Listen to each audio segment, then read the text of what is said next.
Hi everyone, welcome back to my channel. আজ 31শে মে আর এখন যাচ্ছি মামা বাড়ি।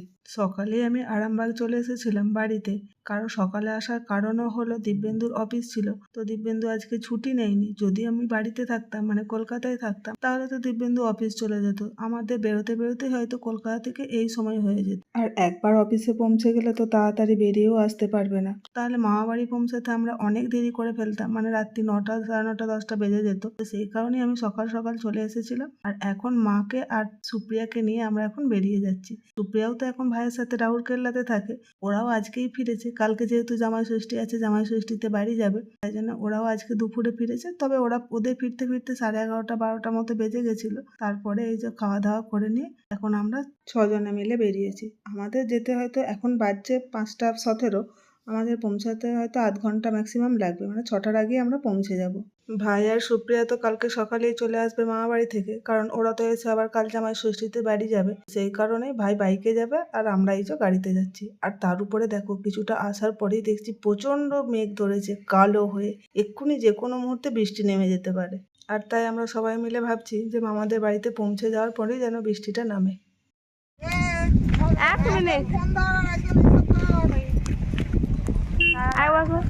আমরা 10 মিনিট আগেই পৌঁছে গেছি এখানে। তারপরে আমরা আসার একটুকু আগে, মানে 2-3 মিনিট আগেই বৃষ্টি শুরু হয়ে গেছে। তাই গাড়ি থেকে, আর ঝড়ও দিচ্ছিল, তাই গাড়ি থেকে আমরা নামিনি, গাড়ির মধ্যেই বসেছিলাম। এখন বৃষ্টিটা একটু থেমেছে, তাই জন্য নেমেছি। আর এই দুজনে কেরামতি করে যাচ্ছে দাঁড়িয়ে দাঁড়িয়ে। আর মামাদের এই রাস্তাটা যেহেতু একটু সরু, তাই আমাদের গাড়িটা ঢুকবে না। আমাদের গাড়িটা তো একটু বড় আছে, তো রাস্তাতে ঢুকবে না মামাদের বাড়ির কাছাকাছি। তাই গাড়িটা এখানেই মামা কোথাও রাখার জন্য বলেছে। মামা আসছে, মানে ছোটো মামাকে ফোন করেছি, আসছে ছোটো মামা। আর গাড়ির মধ্যে যা কিছু আছে সেগুলো আমরা নামাচ্ছি, নামিয়ে নিয়ে আমরা এই দিক দিয়ে হেঁটে চলে যাব। আর দিব্যেন্দু মামার সাথে গিয়ে গাড়িটা রেখে তারপরে আসবে।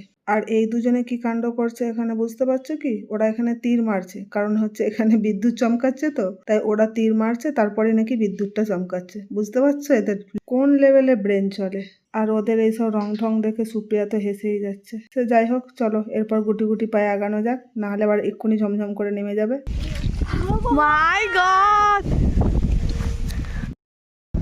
ভাই,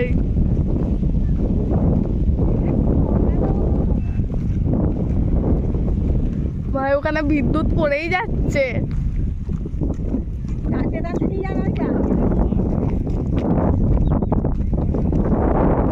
অনেক কাছে ছিল তো এটা, ভয় করছে, ভয় করছে গো।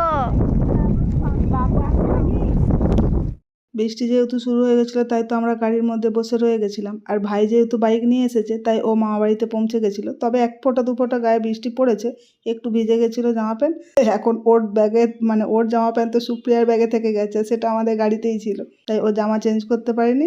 ওখানেই কোনো এক ভাইয়ের, মানে মামাতো ভাইয়ের জামা পড়ছে ও, তাই ও এখন আমাদেরকে আগিয়ে নিতে এসেছে। আর এসে বলে, আমার আগে বেরিয়ে তাহলে তোরা কি করলি? সেই তো আমার পরেই পৌঁছাচ্ছিস। আসলে ও আমাদের অনেকটা পরেই বেরিয়েছে, আমরা আগেই চলেছিলাম। তাও তো আমরা আধ ঘন্টার মধ্যে পৌঁছে গেছি, ও তো তারও আগে পৌঁছে গেছে।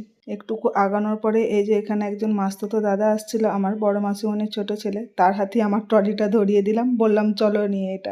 আবার বৃষ্টিটা 1 ফোঁটা 1 ফোঁটা করে পড়তে শুরু করেছে, তাই জন্য আমরা একটু তাড়াহুড়ো করেই আসছি।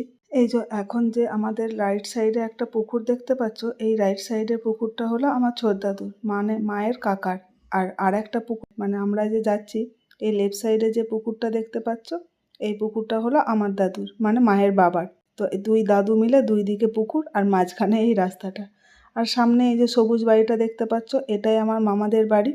কিন্তু তিনা ভিডিও করলে আর অন্য কোনো দিকে কিছুই দেখাবে না, যেহেতু আমি ভিডিওর, মানে আমার চ্যানেল, তাই আমি যা করছি এইটুকু ছাড়াও আশেপাশে আর কিচ্ছু ওরা দুজনের মধ্যে কেউ দেখায় না। এই তো একদম গেটের সামনেই চলে এসেছি। আর এখানে কাজ চলছে, যেহেতু এটা গ্রাম, তো গ্রামের দিকে ঝড় বৃষ্টি হলে তো কারেন্ট চলে যায়, সেই জন্য একটা জেনারেটরের ব্যবস্থা করছে ওখানে, সেইটারই কাজ চলছে। আর এটা আমার মেসোমশাই, বড় মেসোমশাই। এই যে গেটের ভিতরেই এসে দেখি বড় মাইমা এখানে দাঁড়িয়ে আছে। এই যে এটা আমার বড় মাইমা। চলো এরপরে যাই ভেতরে। বৃষ্টি যে দেখতেই পাচ্ছ 1 ফোঁটা 1 ফোঁটা করে বৃষ্টি পড়ছে। আর ওই যে ডান দিকে দাঁড়িয়ে আছে আমার বড় মাসিমণি, এই যে এটা আমার বড় মাসিমণি। চলো তাহলে ভিতরে পৌঁছায়, ব্যাগপত্র রাখি, একটু ফ্রেশ হয়, তারপরে গিয়ে দেখা হচ্ছে তোমাদের সাথে।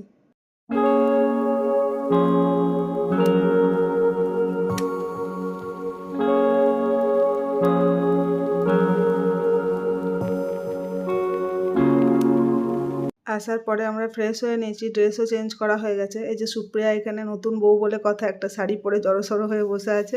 চিত্রা, রিসা, ভাই, কেবু, মেসমশাই, আমার বর দিব্যেন্দু, আর ওই যে পিছনে ফোন দেখছে ওটা আমার ভাই দিব্যেন্দু, মা, মামা সবাই মিলে এখানে বসে গল্প করছি।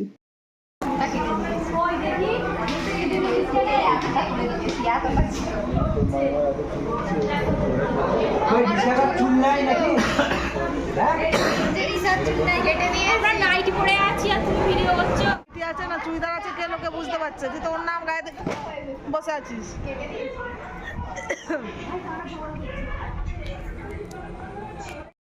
নিচে আমরা সব মেয়েরা গল্প করছিলাম, আর এইখানে ওপরেতে টিনা ভাইকে আর পিকুকে গিটার শেখাচ্ছে, তিশা সেইটারই ভিডিও করছে।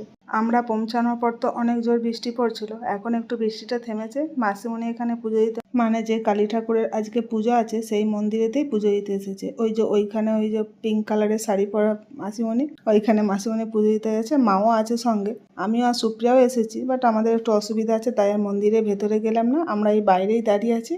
আর এদিকে ব্যান্ড বাজছে, আর মন্দিরের চারপাশটা বেশ সুন্দর করে ফুল দিয়ে সাজানোও হয়েছে, যাতে কেউ মানে ঠাকুর দেখতে এসে বা পুজো দেখতে এসে ভিজে না যায়, তাই ওপরটা বেশ ছাউনিও করে দিয়েছে। আর এদিকে দেখো কত বড় বড় মাইক, এই দেখো এখানে মামাও দাঁড়িয়ে আছে।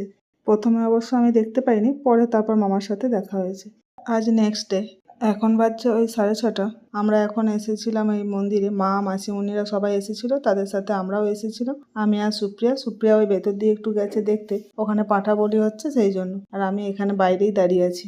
মন্দির থেকে আমরা সকলেই চলে এসেছি, ড্রেস চেঞ্জও হয়ে গেছে আমার। আর এখন বাজছে এই 7টা মতো।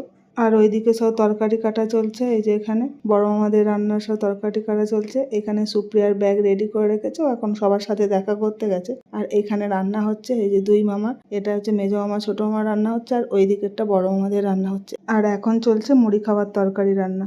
আর এই রান্না দুয়ারেই গল্প চলছে, ছোট মাইমা, তার এক দিদি আর আমার মা। এই যে এদিকে এখন আমরা খেতেও বসে গেছি, মুড়ি খেতে। আর এইখানে এই দুজনকে দেখো খেতে বসেও মারপিট করে চলেছে। মুড়ি, আলু মটরের তরকারি আর সঙ্গে একটা করে রসগোল্লা নিয়েছি। আর দিব্যেন্দু তো এখনো ঘুম থেকে ওঠেনি, আজকে জামাই ষষ্ঠী বলে কথা। জামাই বলে কথা, তার উপরে আবার মামা শ্বশুরের বাড়িতে এসছে, সে কি আর ঘুগনি মুড়ি খাবে? সকালের খাবার তো হয়েই গেছে, অনেকক্ষণ খাওয়া দাওয়া। এখন এই রান্না দুয়ার দিয়ে আবার একবার আসলাম, কারণ দুপুরের রান্না তো হয়নি, সেটাই যে চলছে। আর ওইখানে মামা হচ্ছে মাংস ধুচ্ছে।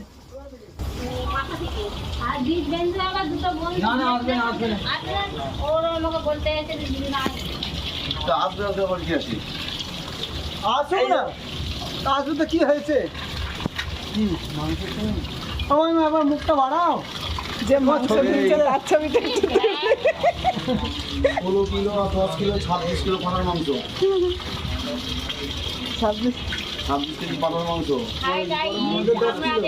আর এইটা 16 কিলো কাটার মাংস দিয়ে দিচ্ছি। ও এইটা কি করে আর ছেড়ে দিবি নাকি? ও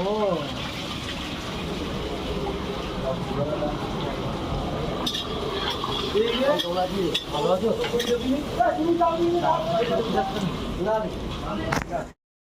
আমার ভিডিও তোমাদের কেমন লাগে সেটা কমেন্ট করে জানিও। যদি ভালো লেগে থাকে তাহলে একটা লাইক করে দিও ও শেয়ার করে দিও, আর আমার চ্যানেলটাকে সাবস্ক্রাইব করে পাশে থেকো প্লিজ। এখন মা আমাকে একটা কাজ দিয়েছে, সেটা হলো জামাই ষষ্ঠীর জন্য তার জামাইয়ের থালাটা আমাকে সাজিয়ে দিতে হবে। আর এই কাঁঠালটা মা বাড়ি থেকেই নিয়ে এসেছিল।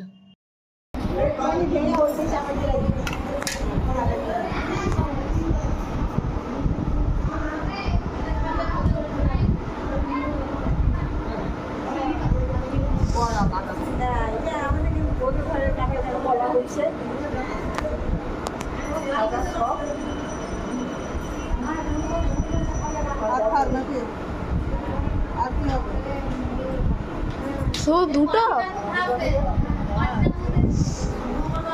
শুধু দুটো?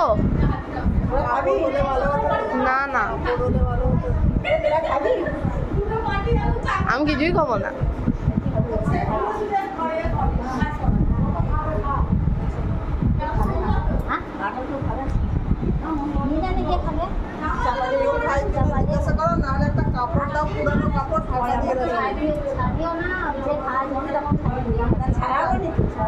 কাপড় দাও, ঢাকা দিয়ে রাখি, নাহলে নষ্ট হয়ে যাবে।